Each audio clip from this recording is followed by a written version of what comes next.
এরা বন্ধু মুসলমান যুবক ভাইরা রে, আমার আপনার দয়ার নবী যখন রাস্তা দিয়ে হাইটা যায়, ওই তায়েফের দুষ্ট ছেলেরা বাজান রে, তারা পলিথিনের ভিতরে বাজান রে পাথর বইরা আমার নবীজির পবিত্র শরীরের উপর পাথর নিক্ষেপ করে। এরা বন্ধু, যেই নবীজির শরীরের উপরে মশা মাছি বড়া, আমার বন্ধুগণ মশা মাছি বসাকে আমার আল্লাহ হারাম কইরা দিয়েছে। ওই নবীজির উপরে পাথর পড়তেছে বৃষ্টির মতো, এমন ভাবে তারা পাথর মারে রে বাজান রে, এক একটা পাথরের আঘাতে আমার নবীজির শরীরটা ক্ষত বিক্ষত হয়ে যায়। বাজান, আমার নবীজির চামড়াগুলো ফাইটা রক্তগুলো জমিনে চোয়া চোয়া পড়ে। কিতাবের ভিতর আছে ওই নবীজির রক্তগুলা বাজান তার জুতা মুবারকের সঙ্গে যায় আটকা গেছে রে বাবা। রাসূলের সফর সঙ্গে যায়েদ ইবনে হারেসা, এরে বন্ধু রাসূলকে যখন মারে যায়েদ ইবনে হারেসা আমার নবীজিকে জড়াইয়া ধরছে আর ডাক দেয়া বলে, এরে তায়েফের দুষ্ট ছেলেরা, তোমরা আমার নবীকে মাইরো না, আমার নবীজিকে আঘাত কইরো না, তোমাদের যত মারতে মনে চায়, যত আঘাত করতে মনে চায়, আমি জায়েদকে মারো, আমি জায়েদকে মারতে মারতে তোমরা রক্তাক্ত করো, আমি জায়েদকে মারতে মারতে তোমরা মাইরা ফেলাও, আমি কিছুই বলবো না, কিন্তু তোমরা আমার রাহমাতাল লিল আলামিন নবীর উপর আঘাত কইরো না। আমি খুতবার মধ্যে পবিত্র কালামুল্লাহ শরীফের সূরাত আল ইমরানের 31 নম্বর আয়াত তেলাওয়াত করেছি। রাসূলুল্লাহ সাল্লাল্লাহু আলাইহি সাল্লামের অসংখ্য হাদিস থেকে একটা হাদিস পাঠ করেছি। তিলাওয়াতকৃত আয়াত এবং হাদিসকে সামনে রেখেই কিছু কথা বলার জন্য চেষ্টা করব। আল্লাহ তাআলা তৌফিক দান করেন, সকলে বলেন আমিন। পৃথিবীর জমিনে সমস্ত মানুষ আল্লাহ তাআলাকে ভালোবাসতে চায় এবং আল্লাহ তাআলার ভালোবাসা পেতে চায়, কিন্তু আল্লাহ তাআলাকে ভালোবাসার যে মাধ্যম, আল্লাহ তাআলাকে পাওয়ার যে মাধ্যম, আমরা ওইটা তালাশ করি না, ওই জায়গায় হাত দিই না। আল্লাহ তাআলাকে ভালোবাসার মাধ্যম কি? আল্লাহ তাআলা সূরা আলে ইমরানের 31 নম্বর আয়াতে আল্লাহ তাআলা বলেন, বিসমিল্লাহির রহমানির রহিম, কুল ইন কুনতুম তুহিব্বুনাল্লাহা ফাত্তাবিউনি ইউহিব্বুকুমুল্লাহ ওয়া ইয়াগফির লাকুম যুনুবাকুম ওয়াল্লাহু গফুরুর রহিম। আল্লাহু আকবার। আর একটু আওয়াজ দিয়ে বলেন না আল্লাহু আকবার। আরে বন্ধু মুসলমান যুবক ভাইরা, আল্লাহ পাক রব্বুল আলামিন তার হাবিবকে ডাক দেয়া বলেন, নবী গো, আমি আল্লাহ পাক রব্বুল আলামিন জানাইয়া দিলাম, আপনি পৃথিবীর সমস্ত মানুষদেরকে জানাইয়া দেন, ইয়া রাসূলুল্লাহ,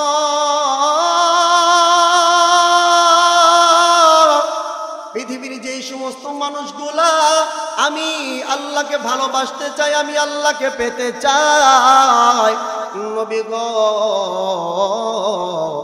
আপনি ওই সমস্ত মানুষদেরকে জানাইয়া দেয়, তারা যেন আপনি নবীর অনুসরণ করে, আপনার যেন পথ অনুসরণ করে। আরে বন্ধু মুসলমান যুবক ভাইরা, আল্লাহ পাক রব্বুল আলামিন জানাইয়া দিলেন, নবী গো, যেই সমস্ত মানুষগুলো আপনি নবীর অনুসরণ করবে, আপনার পথে চলবে, আমি আল্লাহ পাক রব্বুল আলামিন আপনার অনুসরণ করার কারণে আমি আল্লাহ তাদেরকে ভালোবাসবো, মোহাব্বত করব। একটু আওয়াজ দেয়া বলেন না সুবহানাল্লাহ। এ বন্ধু মুসলমান যুবক ভাইরা রে, আল্লাহ পাক রব্বুল আলামিন শর্ত লাগাইয়া দিলেন, যেই সমস্ত মানুষগুলা আমি আল্লাহ তাআলাকে ভালোবাসতে চাই, যেই সমস্ত মানুষগুলা আমি আল্লাহ আল্লাহ তাআলার মোহাব্বত পেতে চায় নবী গো তারা যেন আপনার অনুসরণ করে, আপনার পথ অনুসরণ করে।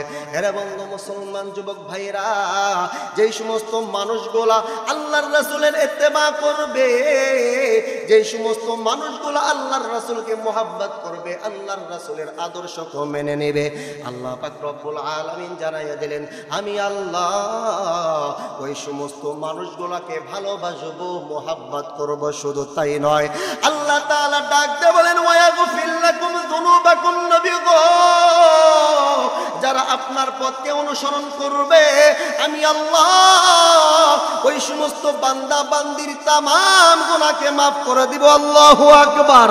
আমি আল্লাহ আপনার অনুসরণ করার কারণে, আপনাকে ভালোবাসার কারণে আমি আল্লাহ তাদের জিন্দেগির সমস্ত গুনাহকে মাফ করে দেব। এর বন্ধু মুসলমান যুবক ভাইরা, খুব খেয়াল করে কথাগুলো শোনা যায়। আমরা কোন নবীর আদর্শকে মেনে নিব? আল্লাহ তাআলা কোন নবীর অনুসরণ করার কথা বললেন? এর বন্ধু মুসলমান যুবক ভাইরা রে, এই গাজীপুর ডিস্ট্রিক্টের বাবাজিরা, এই দুনিয়ার জমিনে আমরা তো কত নেতার অনুসরণ করি, কত নেতাকে আমাদের জীবনের আইডল হিসাবে গ্রহণ করে নেই। কিন্তু বাবাজি আমরা তো এমন নেতার অনুসরণ করি যেই নেতার চরিত্রের ভিতর ভেজালে ভরা, যেই নেতা আমার বন্ধুগণ গরিব দুঃখী অসহায় বিধবা মহিলাদের টিয়ারের মাল মাইরা মাইরা কানাডায় বানি বাড়ায় আছে না নাই? এইরকম মানুষকে আমরা আমাদের জীবনে আইডল বানাই। কিন্তু বাবাজিরা রে, আমার বন্ধুগণ, আল্লাহ পাক রব্বুল আলামিন এমন একজন নবীর অনুসরণ করার কথা বললেন যেই নবীর আদর্শের, যেই নবীর চরিত্রের ভিতর কোনো ভেজাল নাই, যেই নবীর চরিত্রের ভিতরে কোনো দাগ নাই। আমার আল্লাহ ওই নবীজির চরিত্রের সার্টিফিকেট দিতেছেন। আল্লাহ তাআলা সূরা কলামের ৪ নম্বর আয়াতে আমার আল্লাহ তাআলা বলেন ওয়া ইন্নাকা লাআলা খুলুকিন আযীম।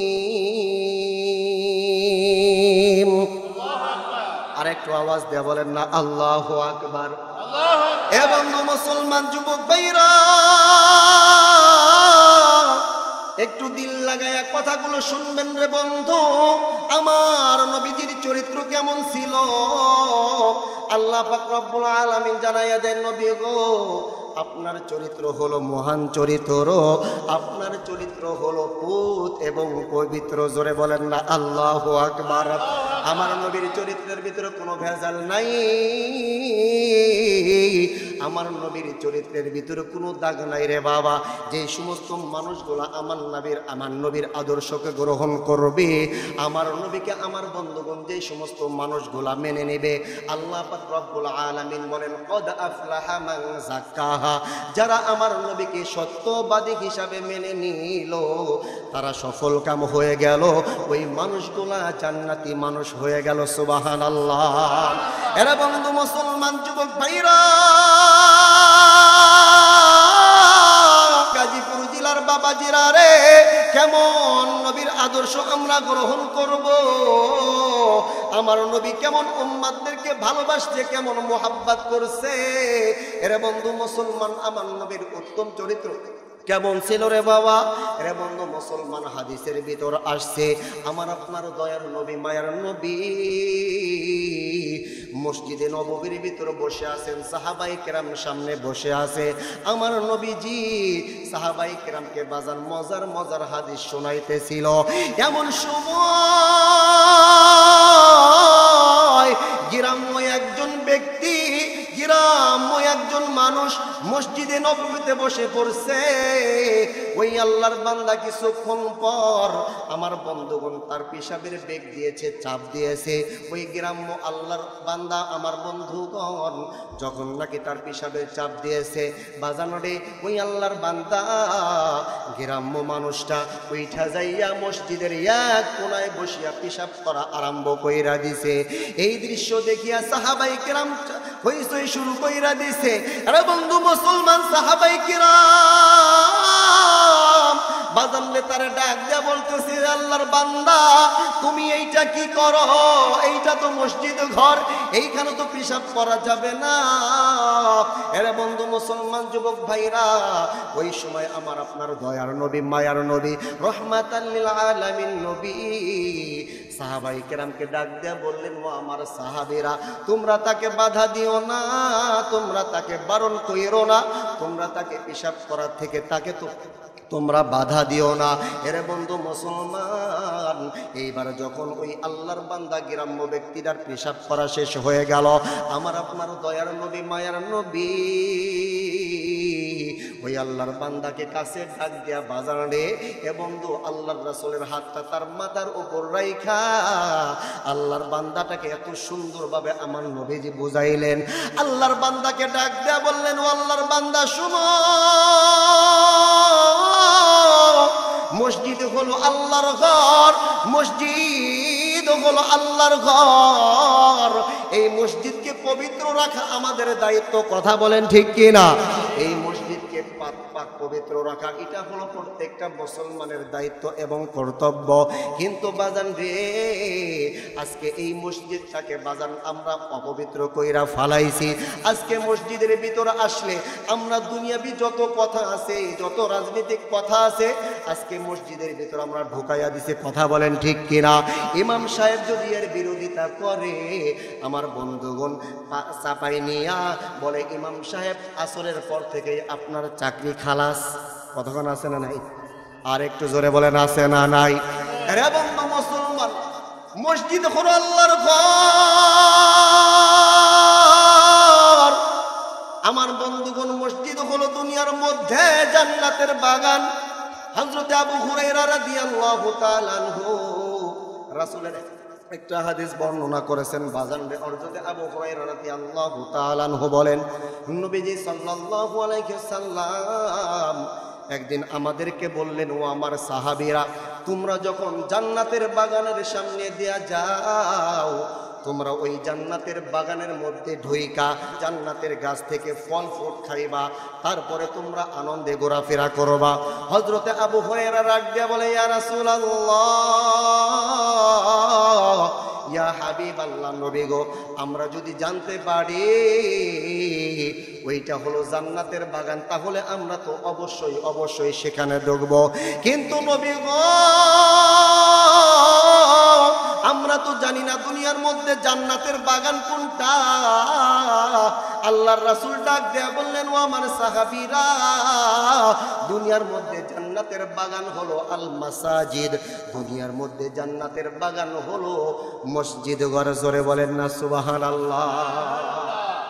দুনিয়ার মধ্যে জান্নাতের বাগান হলো মসজিদ ঘর, আর এই জান্নাতের বাগানের, জান্নাতের গাছের ফল ফ্রুট হলো সুবহানাল্লাহ, আলহামদুলিল্লাহ, আল্লাহু আকবার।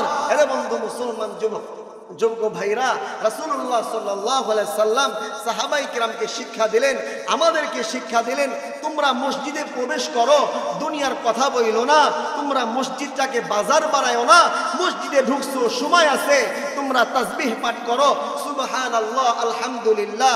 এর বন্ধু মুসলমান, আমরা তো সকলেই দুনিয়াবি কাজে ব্যস্ত থাকি, এরকম ভাবে দোকানপাট ব্যবসা বাণিজ্যে ব্যস্ত থাকি, চাকরিতে ব্যস্ত থাকি, সময় পাই না। মসজিদে নামাজ পড়ার জন্য আসি, 10 মিনিট সময় আছে, 15 মিনিট সময় আছে। বাবাজি, আপনি কোরআন পড়ার সময় পান না, কোরআনটাকে খুইলা একটু কোরআন তেলাওয়াত করেন। রাসূল বলেছে, তোমার জবান দিয়ে একটা কোরআনের হরফ বের হইতে দেরি হবে, আমার আল্লাহ তোমার আমল নামায় কমপক্ষে 10টা নেকি দান করতে দেরি করবে না। একটু আওয়াজ দিয়ে বলেন না সুবহানাল্লাহ? তাহলে মসজিদে আইসা কি দুনিয়ার কথা বলার কোনো দরকার আছে? মসজিদটাকে বাজার বানানোর কোনো দরকার আছে?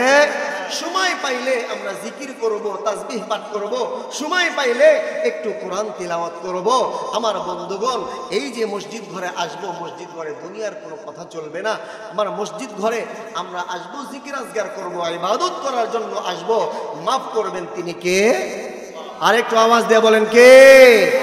আমার ভাইজান, আমার বন্ধুগণ, কোনো দিকে নজর নাই রে বন্ধু। আল্লাহর রাসূল পাশে ডাক দিয়া বললেন, ও আমার আল্লাহর বান্দা শোনো, মসজিদ হলো আল্লাহর ঘর, এই মসজিদ ঘরে পেশাব করা যাবে না, মসজিদের আদব রক্ষা করা আমাদের প্রত্যেকটা মুসলমানের দায়িত্ব এবং কর্তব্য।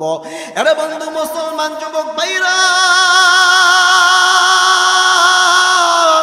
আল্লাহর রাসূল তাকে এত সুন্দর ভাষায় বুঝাইছে।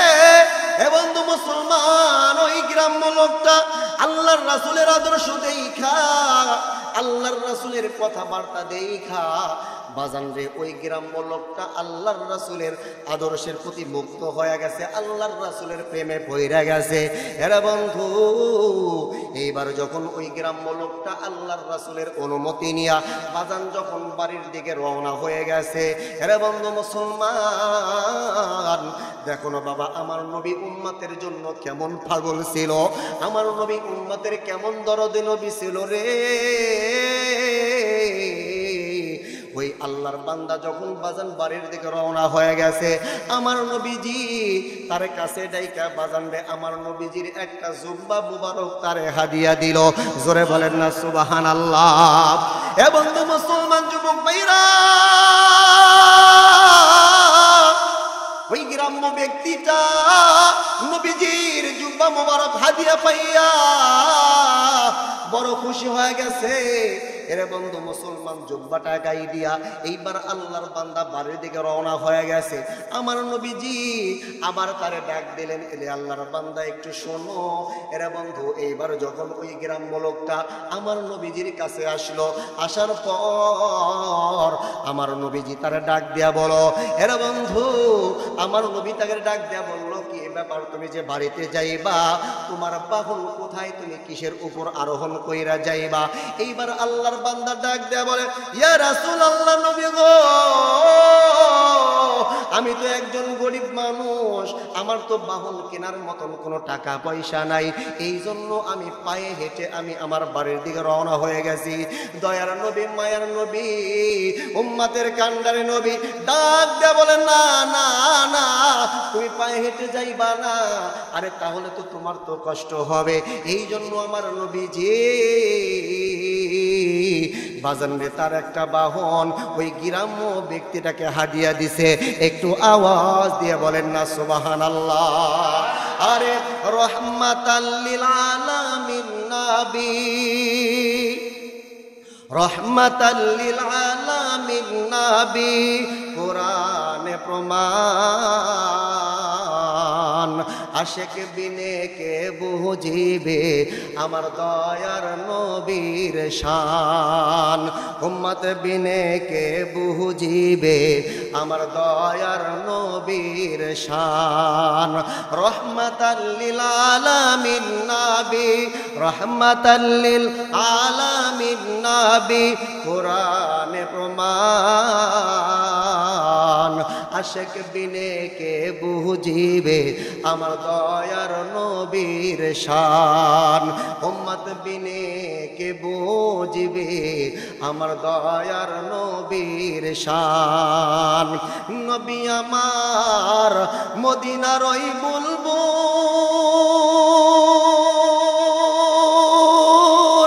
আমার আল্লাহ ভালোবেসে নামটি দিলেন হাবিবে রাসূল। আল্লাহু আকবার। নবী আমার মদিনার ওই বুলবুল, আমার আল্লাহ ভালোবেসে নামটি দিলেন হাবিবে রাসূল। আরে ওই নবীকে ভুল বুঝিলে, ওই নবীকে না মানিলে থাকবে না ঈমান, আশেক বিনে কে বুঝিবে আমার দয়ার নবীর শান, উম্মত বিনে কে বুঝিবে আমার দয়ার নবীর শান। কথা বলেন ঠিক কিনা? একটু আওয়াজ দেয়া বলেন না মারহাবা। যুবক ভাইরা রে,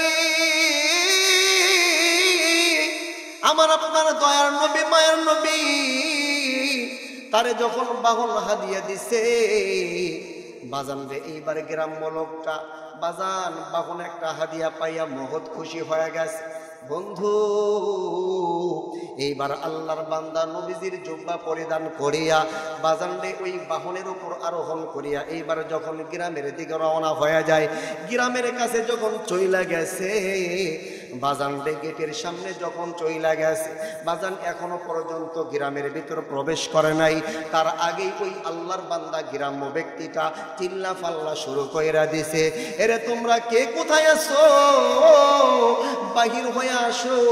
আমার বন্ধুগণ তার চিৎকার দেখিয়া এলাকার সব মানুষ একত্রিত হয়ে গেছে। এলাকার মানুষজন মনে করছে না জানি তাকে কোনো শত্রুপক্ষ আক্রমণ করেছে, না জানি তাকে কেউ আঘাত করেছে। এর বন্ধু মুসলমান সমস্ত মানুষ যখন তাকে দেখার জন্য আসছে, এর বন্ধু তার চেহারার ভিতরে দেখা যায় চিন্তার কোনো ছাত্র নাই। বাজানরে সমস্ত মানুষ দেখতে পায় ওই আল্লাহর বান্দার চেহারার ভিতর হাস উজ্জ্বল দেখা যায়, বড় আনন্দিত দেখা যায়। গ্রামের লোকজন ডাক দেয়া বলে, কি ব্যাপার, তুমি যেইভাবে চিল্লা ফাল্লা করলা, আমরা তো মনে করছি কেউ তোমাকে আঘাত করেছে, কোনো শত্রুপক্ষ তোমার উপর আঘাত করেছে, কিন্তু না না না, তোমার চেহারা তো বড় আনন্দিত দেখা যায়, ব্যাপারে কি জলদি করে বলো। এরে বন্ধু মুসলমান দেখো আমার নবীজির আখলাক কেমন ছিল, আমার নবীজি কেমন উম্মতের দরদি নবী ছিল রে। কিন্তু বাজান আমি আপনি নবীকে চিনতে পারলাম না, ওই নবীর আদর্শ আমাদের ভিতরে নাই, ওই নবীর আদর্শ আমাদের ভিতরে নাই। আমাদের ভিতর আদর্শ হইল এই বাংলার জমিনে যারা সবচাইতে খারাপ মানুষ, যারা সবচাইতে লুচ্চা মানুষ, ওদের আদর্শ আমরা ধারণ করি। কথা কন ঠিক কিনা? সাকিব খানের কি ফ্যান ফলোয়ারের অভাব আছে? অভাব নাই। মেসি আর নেইমারের কি ফ্যান ফলোয়ারের অভাব আছে? মেসিকে কেউ গালি দিলে সঙ্গে সঙ্গে বাজান দেখবেন ফেসবুক কাঁপায়া ফেলছে, বকা বাজ্য কইরা কমেন্টস বক্সটা উড়াইয়া ফেলছে। কিন্তু বাজানো আমার নবীকে গালি দিলে আশেকে রাসূল খুঁজে পাওয়া যায় না। কথা কন ঠিক কিনা? কমেন্ট বক্সে যা একটা কমেন্টস করবে ভয় পায়, যদি কমেন্টস করে আমার নামে যদি মামলা হয়ে যায়, এরাই আবার বলে আমরা হলো আশেকে রাসূল, আমরা হলো আশেকে রাসূলের দাবিদার। এরে বন্ধু মুসলমান, রাসূলুল্লাহ সাল্লাল্লাহু আলাইহি সাল্লাম বলেন আল মারউ মা মান আহাব্বা, দুনিয়ার জমিনে তোমরা যাকে ফলো করবা, যাকে মুহাব্বত করবা, যাকে অনুসরণ করবা, হাসরের ময়দানে তার সঙ্গেই তোমাদের উঠতে হবে, তার সঙ্গেই তোমাদের হাসর হবে। রাসূলকে ভালোবাসবেন, রাসূলের আদর্শকে নিজের জীবনে বাস্তবায়ন করবেন, রাসূলের সঙ্গে আপনাদের হাসর হবে। মেসি আর নেইমারের আদর্শকে গ্রহণ করবেন, লালন করবেন, লুচ্চা সাকিব খানের আদর্শ আপনি ফলো করবেন। খোদার কসম করে বলি, ওই সাকিব খানের সঙ্গে হাসরের ময়দানে আপনার উঠতে হবে।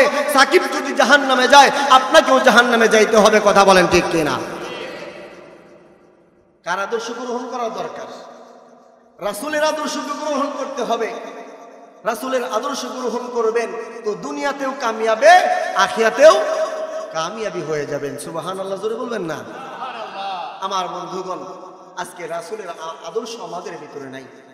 যদি থাকতো তাহলে আজকে যুবক ভাইদের মুখে দাড়ি থাকতো, থাকতো না?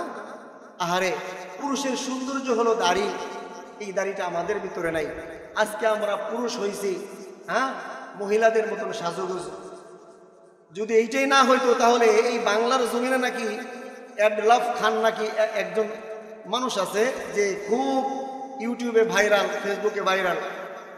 অ্যাডলফ খান নাকি বলে, অ্যাডলফ খান সে নাকি সুদর্শন পুরুষদের মধ্যে 1 নম্বর।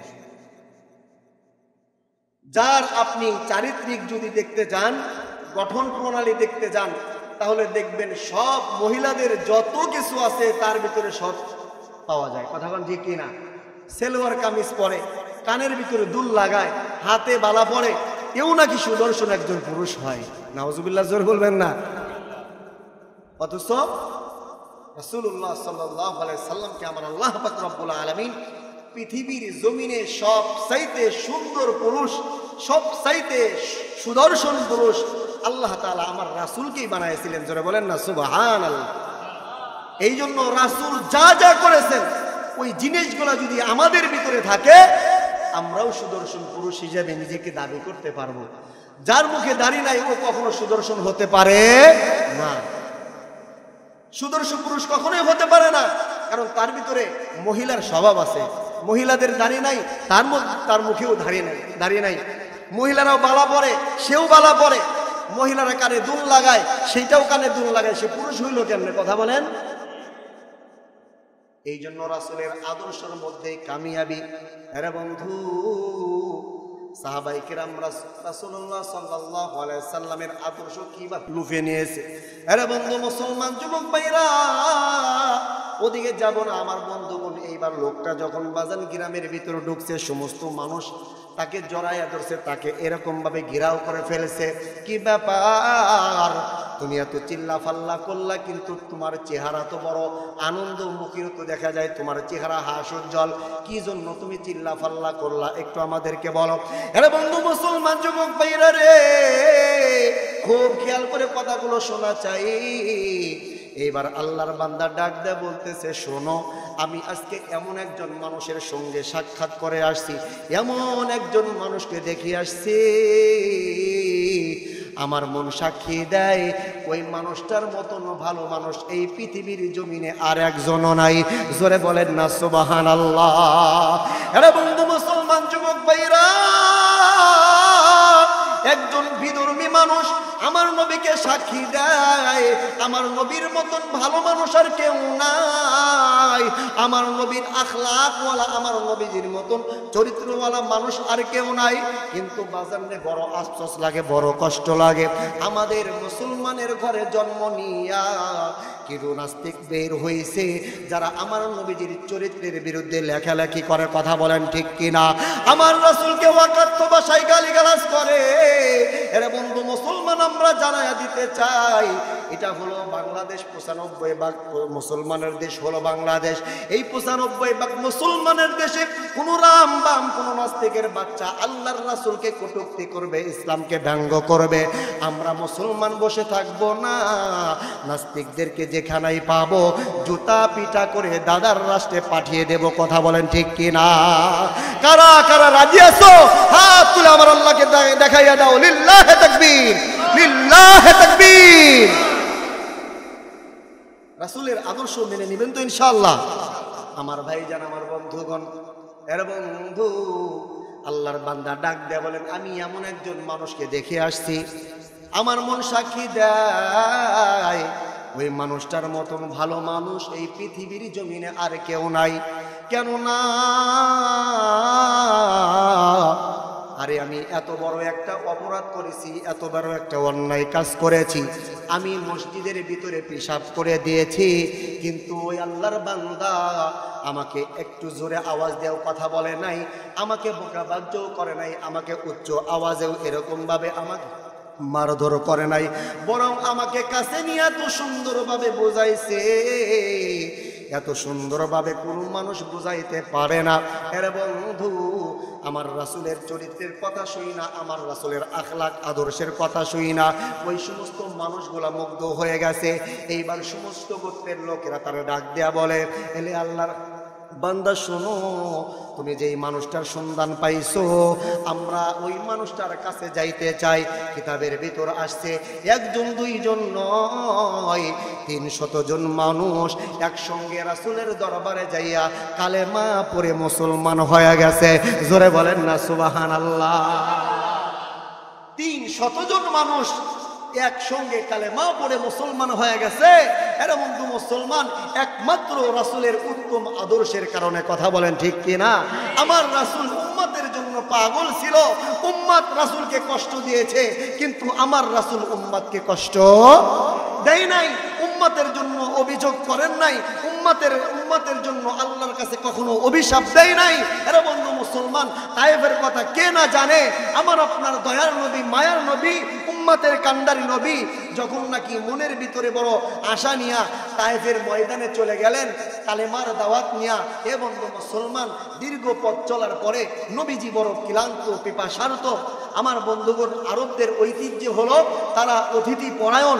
রাসূল যখন তায়েফের ময়দানে চলে গেল, তায়েফের মানুষদের কাছে যায় যখন বলল, তোমরা বলো লা ইলাহা ইল্লাল্লাহ মুহাম্মাদুর রাসূলুল্লাহ, আল্লাহ ছাড়া কোনো মাবুদ নাই, মুহাম্মদ সাল্লাল্লাহু আলাইহি সাল্লাম আল্লাহ তাআলার প্রেরিত রাসূল। এর বন্ধু মুসলমান, এই কথা যখন বলেছে ওই তায়েববাসীরা আমার নবীজিকে বসতেও দেয় নাই। আমার নবীজি ছিল বড় পিপাসার্ত, আমার নবীকে এক গ্লাস পানিও পান করতে দেয় নাই। আমার নবী ছিল বড় পরিশ্রান্ত, আমার নবীকে একটু বিশ্রাম নেওয়ার জন্য দেয় নাই। বরং তারা এতটাই খারাপ ব্যবহার করেছে, ওই তায়েফের মানুষগুলা বলে, মুহাম্মদ তাড়াতাড়ি তুমি আমাদের তায়েফ থেকে বের হয়ে যাও, যদি বের না হয়ে যাও আমাদের চাইতে খারাপ মানুষ তুমি আর কখনো পৃথিবীতে দেখো নাই, এমন ব্যবহার তোমার সঙ্গে করব। এর বন্ধু মুসলমান, দয়ার নবী মায়ার নবী মনের ভিতর বড় ব্যথা নিয়া এইবার তায়েবের পথ দেয়া, মিঠু পথ দেয়া যখন হাঁটা শুরু কইরা দিছে, ওই তায়েবের যে সমস্ত নেতাগুলো ছিল তারা এতটাই জঘন্য ছিল, তারা আমার নবীকে শুধু অপমান করে ক্ষান্ত হয় নাই, তারা তাদের ছেলে সন্তানদেরকে, ছোট ছোট বাচ্চাদেরকে আমার নবীজির পিছনে লেলিয়ে দিল। তারা বলল, যাও ওই যে দেখো মুহাম্মদ নামে একজন পাগল যায়, ওই মুহাম্মদকে তোমরা পাথর নিক্ষেপ করে আমাদের তায়েব থেকে তোমরা তাড়িয়ে দাও। একটু আওয়াজ দিয়ে বলেন না নাউজুবিল্লাহ। আমার ভাইজান, আমার বন্ধুগণ, খুব খেয়াল করে কথাগুলো শুনবেন রে বাবা। আমার আপনার দয়ার নবী মায়ার নবী কেমন উম্মতের ধরনের নবী ছিল। এরা বন্ধু মুসলমান যুবক ভাইরা রে, আমার আপনার দয়ার নবী যখন রাস্তা দিয়ে হাইটা যায়, ওই তায়েফের দুষ্ট ছেলেরা বাজান রে, তারা পলিথিনের ভিতরে বাজান রে পাথর বইরা আমার নবীজির পবিত্র শরীরের উপর পাথর নিক্ষেপ করে। এরা বন্ধু, যেই নবীজির শরীরের উপরে মশা মাছি বড়া, আমার বন্ধুগণ মশা মাছি বসাকে আমার আল্লাহ হারাম কইরা দিছে।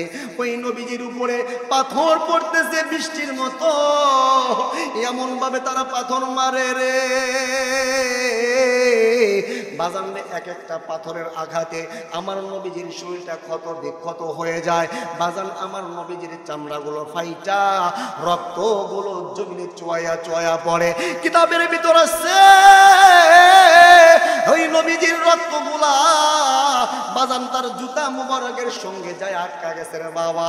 রাসূলের সফর সঙ্গে যায়েদ ইবনে হারেসা, এর বন্ধু রাসূলকে যখন মারে যায়েদ ইবনে হারেসা আমার নবীজিকে জড়াইয়া ধরছে আর ডাক দেয়া বলে, এরে তায়েফের দুষ্ট ছেলেরা, তোমরা আমার নবীকে মাইরো না,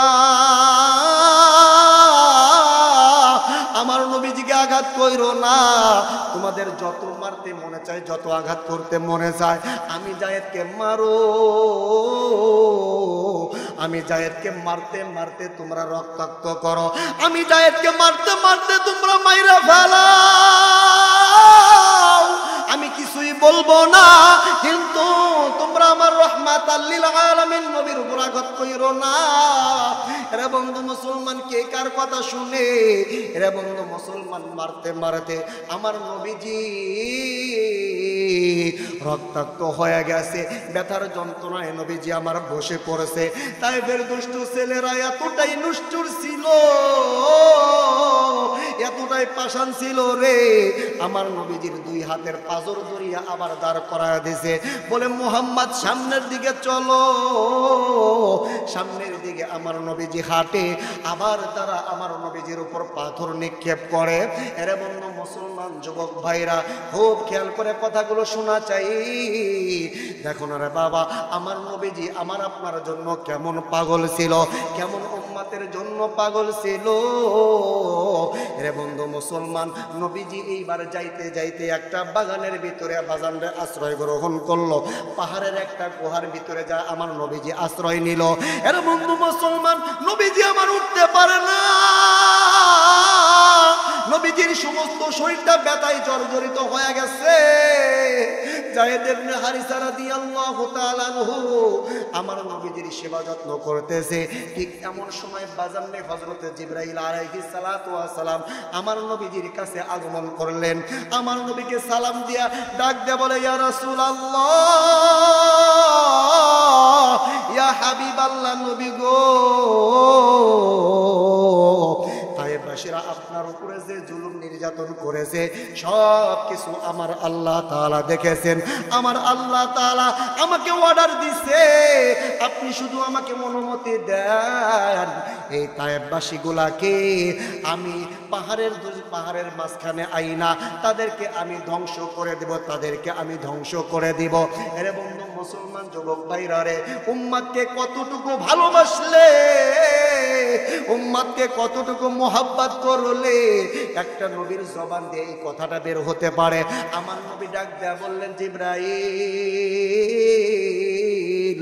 আমার আল্লাহ তো আমাকে ওয়ামা আরসালনাকা ইল্লা রাহমাতাল লিল আলামিন। আল্লাহু আকবার। আমার আল্লাহ আমাকে তো সমস্ত মাখলুকাতের জন্য রহমতের নবী বানায়া পাঠাইছে। আমার আল্লাহ তো মানুষকে কষ্ট দেওয়ার জন্য পাঠাই নাই। আল্লাহু আকবার, জোরে বলেন। আমার আল্লাহ তো মানুষকে কষ্ট দেওয়ার জন্য পাঠাই নাই। আমার আল্লাহ আমাকে তো সমস্ত মাখলুকাতের জন্য রহমতের নবী বানায়া পাঠাইছে।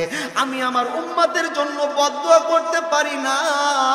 এই মানুষগুলা হয়তো আমাকে চিনতে পারে নাই, বুঝতে পারে নাই, কিন্তু এমন একটা সময় আসবে তাদের সন্তানগুলো কালেমা মেনে নিবে, মুসলমান হয়ে তারা জান্নাতি হয়ে যাবে। একটু আওয়াজ দিয়ে বলেন না সুবহানাল্লাহ।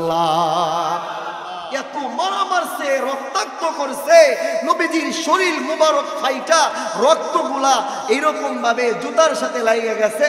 হে বন্ধু মুসলমান, আমারে আপনারে একটা ঘুষি মারলে আমরা তারে 10টা ঘুষি মারার জন্য চেষ্টা করি। আমার ওই সময় মারতে না পারলে দিলের ভিতরে প্রতিজ্ঞা করি যখন সুযোগ পাবো ওরে সাইজ করবো। কথা কোন ঠিক কিনা? অথচ আল্লাহর রাসূলে ওই তায়েফের জমিনটা রক্তে রঞ্জিত হয়ে গেছে। রাসূলুল্লাহ সাল্লাল্লাহু আলাইহি সাল্লামের পবিত্র শরীর মুবারক ফাইটা গেছে। এরপরে উম্মতের জন্য বদদুয়া করেন নাই, উম্মতের জন্য অভিশাপ দেন নাই, বরং আমার নবীজি জিবরাইলকে বলে, জিবরাইল, আমার আল্লাহ তো আমারে মানুষে কষ্ট দেওয়ার জন্য বানাই নাই, আমার আল্লাহ তো আমারে সমস্ত মাখলুকাতের জন্য রহমতের নবী বানায়া পাঠাইছে। একটু আওয়াজ দিয়ে বলেন না সুবহানাল্লাহ। আল মারউ মা মান আহাব্বা। এই জন্য বাবা, ওই নবীকে যদি মোহাব্বত করতে পারেন তাহলে আমাদের হাসরটা নবীদের সঙ্গে হবে। আর যদি মেসি আর নেইমারের যদি আদর্শ আপনার ভিতরে থাকে বাবাজি, তাহলে অবশ্যই অবশ্যই ওই মেসি নেইমারের সঙ্গেই আপনার হাসর হবে। আপনি যদি এরকম ভাবে সুদখোর, ঘুষখোর, লুচ্চা, চামার, বদমাশের সঙ্গে যদি আপনার মোহাব্বত হয়, চলাফেরা হয়, তার আদর্শ যদি আপনার ভিতর থাকে, খোদার কসম করে বলি তার সঙ্গেই আপনার হাসর হবে। সে যদি জাহান্নামী হয় আপনিও জাহান্নামী হবেন। এই জন্য আসুন আমরা আল্লাহর রাসূলের আদর্শকে গ্রহণ করব, আল্লাহর রাসূলের আদর্শকে নিজের জীবনে বাস্তবায়ন করব। আল্লাহর রাসূল মানুষের সঙ্গে কেমন কথা বলেছে, কিভাবে সমাজে চলাফেরা করেছে, মানুষের সঙ্গে কিভাবে আচার ব্যবহার করেছে, এই সমস্ত জিনিসগুলো যদি আমরাও আমাদের ভিতরে ধারণ করতে পারি, লালন করতে পারি, খোদার কসম আমাদের মরতে দেরি হবে, আমাদের কবরটা আল্লাহ তাআলা জান্নাতের বাগান বানাইতে দেরি করবে না। জোরে বলেন না সুবহানাল্লাহ। আল্লাহ তাআলা আমাদের সকলকেই রাসূলের আদর্শকে বাস্তবায়ন করার জন্য তৌফিক দান করেন। রাসূলের আদর্শ যেন আমরা নিজেদের জীবনে বাস্তবায়ন করতে পারি। আল্লাহ তাআলা আমাদের সকলকেই তৌফিক দান করেন।